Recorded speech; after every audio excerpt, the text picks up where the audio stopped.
माझा महाराष्ट्र न्यूज सदैव आपल्यासोबत। मन मंदिर उद्योग समूहाचे संस्थापक काँग्रेस पक्षाचे विटा येथील अशोक गायकवाड यांचा ग्रामविकास मंत्री जयंत पाटील व सर्व कार्यकर्ते यांच्या उपस्थितीत राष्ट्रवादी काँग्रेसमध्ये प्रवेश करून खानापूर आटपाडी संघाचे राष्ट्रवादीचे उमेदवार अमरसिंग देशमुख यांना पाठिंबा जाहीर केला। यावेळी जयंत पाटील यांनी त्यांचे पक्षात स्वागत केले। सांगली जिल्ह्यातील सर्व जागांवर राष्ट्रवादी काँग्रेस विजयी होईल असा विश्वास केलाय। यावेळी त्यांनी शिवसेना भाजपवर टीका करताना म्हणाले, या दोन्ही पक्षात नेतृत्व करण्याची पात्रता अपवादात्मकच आहे। यावेळी माजी आमदार राजेंद्र देशमुख, अशोक गायकवाड, बाबासाहेब मुळीक, सुमित गायकवाड आदी कार्यकर्ते उपस्थित होते। महाराष्ट्रात मोदींची लाट अद्याप कायम असेल तर भाजपला त्यांच्या इतक्या सभा घेण्याची गरज का वाटते, असा सवाल शिवसेना पक्षप्रमुख उद्धव ठाकरे यांनी केला। विधानसभा निवडणुकीच्या प्रचाराकरिता भाजपने राज्यात नरेंद्र मोदींच्या जास्तीत जास्त सभा आयोजित केल्या आहेत। आतापर्यंत कोणत्याही पंतप्रधानांनी एखाद्या राज्यात इतक्या सभा घेतल्याचे चित्र दिसले नसल्याचं सांगत हा महाराष्ट्र आहे, धृतराष्ट्र नव्हे। राज्यातील जनता डोळस असून ती योग्य निर्णय घेईल असा विश्वास त्यांनी व्यक्त केलाय। युती नेमकी का तुटली याचे कारण मला अजूनही कळलेले नसून इतर राज्यातही युती का संपुष्टात आली याचा भाजपने विचार करावा असे सांगत त्यांनी भाजपवर निशाणा साधलाय। नागरी अनुकरण आणि दहशतवादाला मोडून काढण्यात होत असलेले अडथळे दूर करण्यासाठी द्विपक्षीय नाते नव्या पातळीवर नेण्यास अमेरिकेचे अध्यक्ष बराक ओबामा व पंतप्रधान नरेंद्र मोदी यांनी बांधिलकी व्यक्त केली। मोदी व ओबामा यांच्यात मंगळवारी तासभर चर्चा झाली। आर्थिक सहकार्य, व्यापार, गुंतवणूक, संरक्षण क्षेत्रातील सहकार्य आदी मुद्दे प्रामुख्याने होते। मोदी यांनी अमेरिकेत भारतीय सेवांना सहजपणे प्रवेश मिळावा अशी मागणी केली।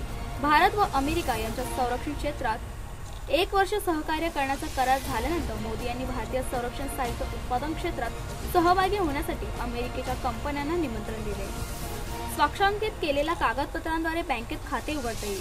ग्राहकांची माहिती मिळवण्यासाठी प्रस्थापित करण्यात आलेल्या KYC अर्थात नो युअर कस्टमर मध्ये बदल करत स्वाक्षरांकनाची प्रणाली सुरू करण्याची घोषणा भारतीय रिझर्व्ह बँकेने केली आहे। याची अंमलबजावणी तातडीने करण्याचे निर्देश रिझर्व्ह बँकेने सर्व बँकांना दिले आहेत।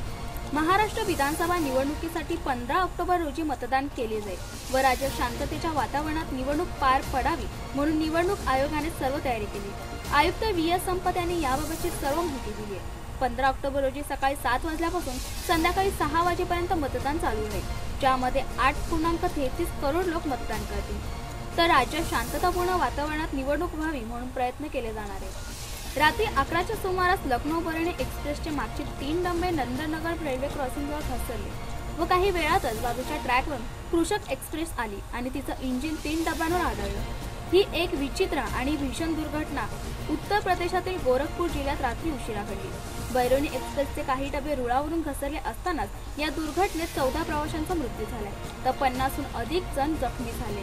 त्यामुळे बैरोनी एक्सप्रेसच्या डब्यांचंही मोठं नुकसान झाले असल्याची माहिती पूर्वोत्तर रेल्वेचे मुख्य जनसंपर्क अधिकारी अलोक सिंह यांनी दिली आहे। शिवसेनेने भाजपला स्वतंत्र विदर्भाच्या मुद्द्यावरून लक्ष करण्यास सुरुवात केली। महाराष्ट्राचे तुकडे करायला निघालात तर छत्रपती शिवाजी महाराज तुम्हाला आशीर्वाद देतील का, असा गंभीर सवाल शिवसेनेचे उपनेते डॉक्टर अमोल कोल्हे यांनी केला। विधानसभा निवडणुकीत छत्रपतींचा आशीर्वाद देव मोदी नसात अशा आशयाचा प्रचार सध्या भाजपतर्फे सुरू आहे। याच मुद्द्यावरून डॉक्टर कोल्हे यांनी भाजपवर हल्लाबोल केलाय। छत्रपती शिवाजींचं नाव घेतलं तर त्यात अखंड महाराष्ट्र येतो, त्यामुळे तर छत्रपतींच्या महाराष्ट्राचे तुकडे करण्याचं पाप करू नका असा सल्लाही डॉक्टर अमोल कोल्हे यांनी भाजपला दिलाय। तुळजापूर येथे काँग्रेसची पहिली जाहीर सभा झाली। या सभेत काँग्रेस नेते माणिकराव ठाकरे यांच्यासह काँग्रेसमधील इतर महत्त्वाचे नेते उपस्थित होते। यावेळी पृथ्वीराज चव्हाणांनी भाजपवर टीका सुचवली। भाजपने दिलेली आश्वासने आणि दाखवलेल्या स्वप्नांवर टीका करत आजचे दिन गेले कुठे असा प्रश्न त्यांनी आपल्या भाषणात उपस्थित केलाय। आमच्याच योजनांच्या फिती पंतप्रधान नरेंद्र मोदी कापत आहेत। तसेच मोदी परदेशात दौऱ्यात गर्क असून परदेशी नेत्यांचा पाहुणचार करण्यात त्यांनी देशांकडे दुर्लक्ष केले। चीनचे राष्ट्राध्यक्ष जिनपिंग भारत भेटीवर आले असताना चीनने लडाखमध्ये घुसखोरी केली असे पृथ्वीराज चव्हाण यांनी आपल्या भाषणात म्हटले आहे। नवी मुंबई शहराला दिवसा बंद असलेली घरे हेरून त्यामध्ये घरफोड्या करणारे दिल्लीतील गुन्हेगारी टोळीचा छडा लावण्यात गुन्हे शाखेला यश प्राप्त झाले। सन 2012 पासून दिल्ली येथून काही दिवसांसाठी मुंबईमध्ये येऊन मोठ्या हॉटेलमध्ये वास्तव करून दिवसा नवी मुंबई परिसरामध्ये येऊन बंद घरे हेरून त्यामध्ये घरफोड्या करून पुन्हा दिल्ली येथून पळून जाऊन वारंवार अशा प्रकारचे गुन्हे करणारे टोळीबाबत गुन्हे शाखेचे पोलीस उपायुक्त सुरेश मेगडे सह पोलीस आयुक्त रणजित धुरे यांच्या सूचना व मार्गदर्शनाप्रमाणे गुन्हे शाखा वाशी तसेच नवी मुंबईकडील पोलीस निरीक्षक मालोजी शिंदे सह पोलीस निरीक्षक पृथ्वीराज घोरपडे, भारत जाधव व पोलीस कर्मचारी यांना माहिती मिळून त्याप्रमाणे गुन्हे करून दिल्लीला पळून जात असताना फरम अली, मेहरबान अली अन्सारी, लतीफ ताजमोहद्दम खान यांना बोरिवली रेल्वे स्टेशन परिसरात सापळा रचून ताब्यात घेऊन अटक करण्यात आली. गुन्हेगारांकडे केलेल्या चौकशी दरम्यान त्यांच्याकडून आतापर्यंत तुर्भे पोलीस ठाणे, नेरूळ पोलीस ठाणे येथील एकूण 7 गुन्ह्यांची उकल झालेली आहे. सदर गुन्ह्यातील चोरी गेलेल्या मालापैकी 290 ग्रॅम सोन्याचे दागिने व रोख रक्कम असा एकूण 5,48,000 रुपयांचा मुद्देमाल हस्तगत करण्यात आला आहे. पक्ष तिरडीवर गेला तरी चालेल, पण आम्हाला पदांचे गुळ खोबरं मिळाले तरच समाजाचे कल्याण होईल असे घटक पक्षांच्या नेत्यांना वाटते, अशी टीका उद्धव ठाकरे यांनी महादेव जानकरांवर केली आहे. महायुती तुटल्यानंतर शिवसेनेने महायुतीतल्या घटक पक्षांवर आता निशाणा साधलाय. शिवसेनेचे मुखपत्र आपल्या दैनिक सामनामधून राष्ट्रीय समाज पक्षाच्या महादेव जानकरांवर टीका करण्यात आली. त्यामध्ये महादेव जानकरांचा 54 छाप नेते असा उल्लेख करण्यात आलाय. महायुतीतील सर्व घटक पक्ष भाजपासोबत गेल्याच्या पार्श्वभूमीवर उद्धव ठाकरेंनी यापूर्वी सामनामधून आठवले आणि आता जानकरांना लक्ष केलंय. बबनराव थोरात व विनायक राऊत यांच्या कट कारस्थानामुळे पक्ष सोडावा लागला.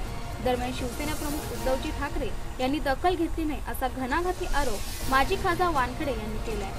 तसेच हिंदुत्ववादी विचाराचा पक्ष म्हणून मी भाजपमध्ये प्रवेश केलाय असंही सुभाष वानखेडे यांनी स्पष्ट केले आहे. मध्य रेल्वेवर सुरू असलेल्या खोळंब्याचा गोंधळ मंगळवारही कायम आहे.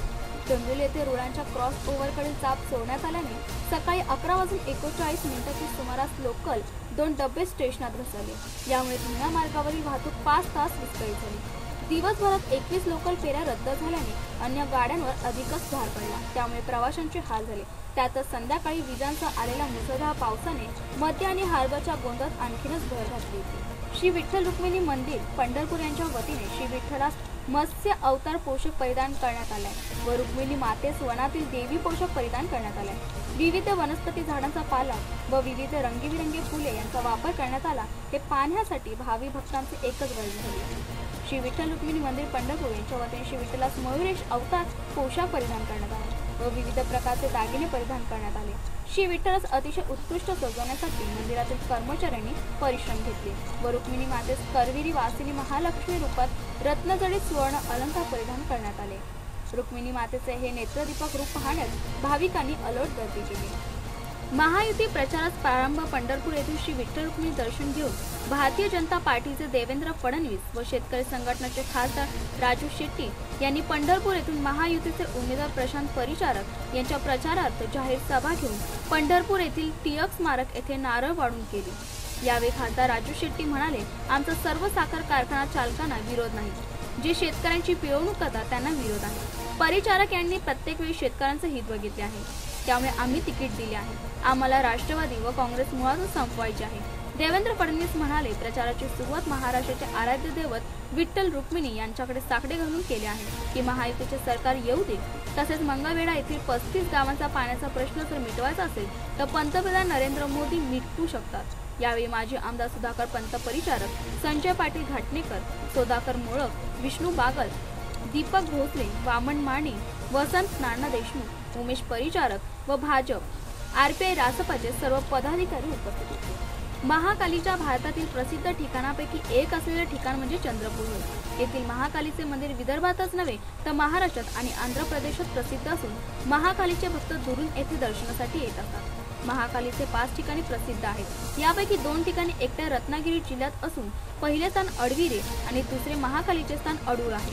तिसरे स्थान बार्शी टाकळी जिल्हा अकोला, चौथे स्थान कालोखा पावागड येथे तर 5वे महत्त्वाचे ठिकाण चंद्रपूर येथे आहे.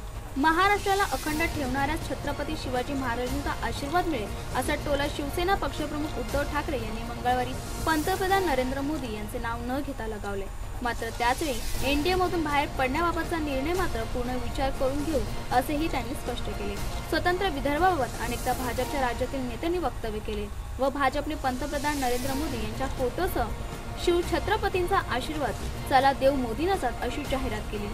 अखंड महाराष्ट्र ठेवणाऱ्यांना शिव छत्रपतींचा आशीर्वाद मिळेल असा उद्धव ठाकरे यांनी भाजपला टोला लगावताना सांगितले. जनतेने एनडीएला मतदान केल्याने राज्यात शिवसेना भाजपच्या खासदारांना मिळालेली मतेही एनडीएचीच असून एनडीएमधून बाहेर पडायचे झाल्यास शिवसेनेच्या 18 खासदारांनी नेमकी काय भूमिका घ्यायची याचा आम्ही विचार करू आणि मगच निर्णय घेऊ असंही त्यांनी प्रसार माध्यमांना सांगितले. पंतप्रधान नरेंद्र मोदी यांनी मेक इन इंडियाचा नारा दिला असला तरी महापालिकेने नेमलेला सल्लागार मात्र पाण्यातील ओझोन शुद्धी प्रक्रियेची मशीन खरेदीसाठी मेड इन जर्मनीवर अडून राहणार आहे। या मशीनचे उत्पादन करणाऱ्या असंख्य कंपन्या भारतात असतानाही सल्लागार आणि पालिकेच्या अधिकाऱ्यांनी मात्र जर्मनीचेच मशीन हवे असल्याचा हट्ट धरलाय।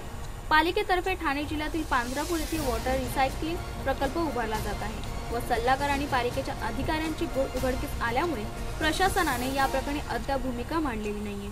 तर ओरोझन ही कंपनी बंद असतानाही तिला टेंडर प्रक्रियेत सहभागी करून घेण्याचा प्रताप सल्लागाराने केला आहे। जर्मनीतील एका कंपनीचे भारतातील कंपनीशी टायअप असून प्रकल्पासाठी टेंडर प्रक्रियेत या कंपनीची निवड झाली।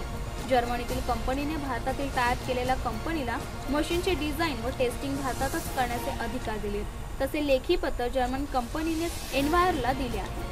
मुंबईतील वाहन चालकांना आजपासून अधिकच भूदंड सोसावा लागणार आहे। शहरातील 5 टोल नाक्यावर आजपासून वाढीव दर आकारण्यात येणार आहे, तसंच मासिक पास दरातही वाढ होणार आहे। ऐरोली टोल नाका, वाशी टोल नाका, मुलुंड चेक नाका, मुलुंड जकात नाका आणि दहिसर टोल नाक्यावरील दर आजपासून वाढवण्यात आले आहेत। मुंबईच्या 5 टोल नाक्यांवर तब्बल 5 ते 20 रुपयांची वाढ करण्यात आली। 4 चाकी वाहनासाठी 30 रुपयांऐवजी आता 35 रुपये दर आकारला जाईल। मिनी बस आणि तत्सम वाहनांना 45 रुपये द्यावे लागणार आहेत। ट्रक आणि बससाठी 90 रुपये देऊन मगच मुंबईत प्रवेश करता येईल, तर अवजड वाहनांना 115 रुपये असा नवीन दर असेल। त्यामुळे दररोज मुंबईत ये-जा करणाऱ्या वाहन चालकांना दरवाढीचा मोठा फटका बसणार आहे। आशियाई क्रीडा स्पर्धेत बॉक्सिंग क्वीन मेरी कोमने कमाल करून भारतासाठी 7व्या सुवर्ण पदकाची कमाई केली। महिलांच्या फ्लायवेट गटाच्या फायनलमध्ये मेरीने कझाकिस्तानच्या शिकारवेकोवचा पराभव केलाय। या पदकासह भारताच्या खात्यात 47 पदकं जमा झाली आहेत। यामध्ये 7 सुवर्ण, 8 रौप्य आणि 32 कांस्य पदकाचा समावेश आहे। त्यामुळे स्पर्धेच्या 12व्या दिवशी पदका तालिकेत भारत 10व्या क्रमांकावर आहे। 5 वेळा वर्ल्ड चॅम्पियन ठरलेली आणि लंडन ऑलिम्पिकमध्ये कांस्य पदकाची कमाई करणाऱ्या मेरीने एशियाईमध्ये छाप पाडली। भाजपाचे संयमी आणि सुसंस्कृत नेतृत्व म्हणून ओळखले जाणारे नितीन गडकरी यांचा पिंपरीत काल तोल सुटला। मुख्यमंत्री पृथ्वीराज चव्हाण हे साधे सरपंच व्हायच्याही लायकीचे नाहीत असं वक्तव्य त्यांनी यावेळी केले। लकवाच्या मुख्यमंत्री महाराष्ट्राचं वाटोळं करायला आले आहेत, तर राष्ट्रवादी म्हणजे विश्वसुंदरी आहे अशी खोचक टीका गडकरींनी केली आहे आणि त्यांच्या या वादग्रस्त टीकेनंतर काँग्रेसमध्ये संतापाची लाट उसळली आहे। लोकशाहीमध्ये निवडणुकीला फार मोठे महत्त्व आहे। ग्रामपंचायतीपासून ते लोकसभेपर्यंतच्या सर्व निवडणुकांमध्ये निवडणूक आयोगाने ठरवून दिलेल्या खर्चापेक्षा जास्त खर्च होत असल्याचं सर्व स्तरावरून सांगितलं जातं, तरी यावर प्रभावी उपाययोजना समोर येताना दिसत नाही। सरकारने पेट्रोलचे दर 65 पैशांनी कमी केले। दर कपात आज मध्यरात्रीपासून लागू होणार असून महागाईमुळे त्रस्त झालेल्या जनतेला हा एक दिलासाच म्हणता येईल। कच्च्या तेलाच्या किमतीत आंतरराष्ट्रीय बाजारात घट झाल्याने तेल कंपन्यांनी हा निर्णय घेतलाय। निवडणुकीत जर मला कौल दिलात तर राज्याचे नेतृत्व करेन असं सांगत मनसे प्रभू राज ठाकरे यांनी निवडणूक न लढवण्याचे आणि सत्ता मिळाली नाही तर आमदार म्हणून विरोधी बाकांवर बसणार नसल्याचेही सूचित केले आहे।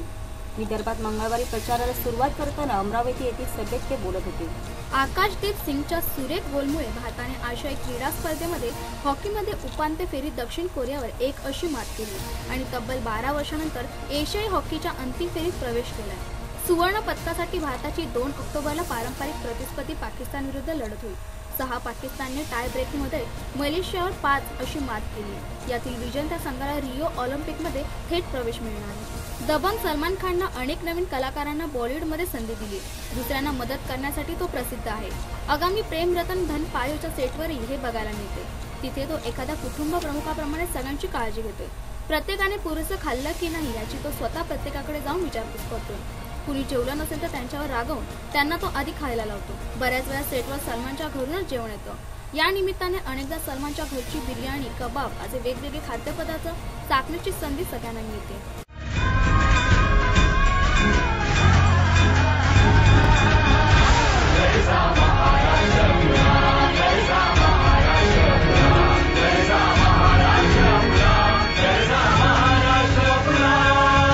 गर्जा महाराष्ट्र न्यूज सदैव आपल्यासोबत।